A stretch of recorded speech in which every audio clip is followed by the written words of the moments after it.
Новый год, новый папа.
Пусть Новый год станет стартом для новых возможностей и целей.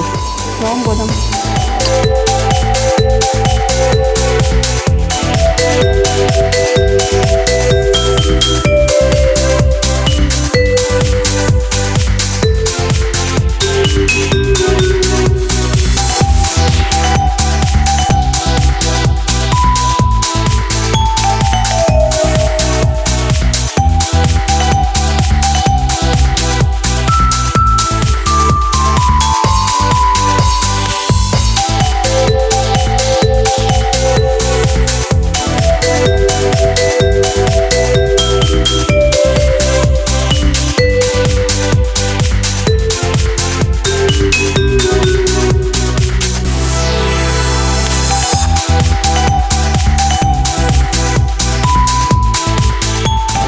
Ассаламу алейкум, я Наваим.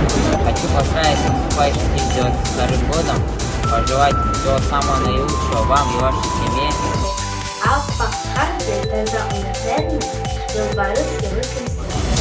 С Новым годом! С новым счастьем!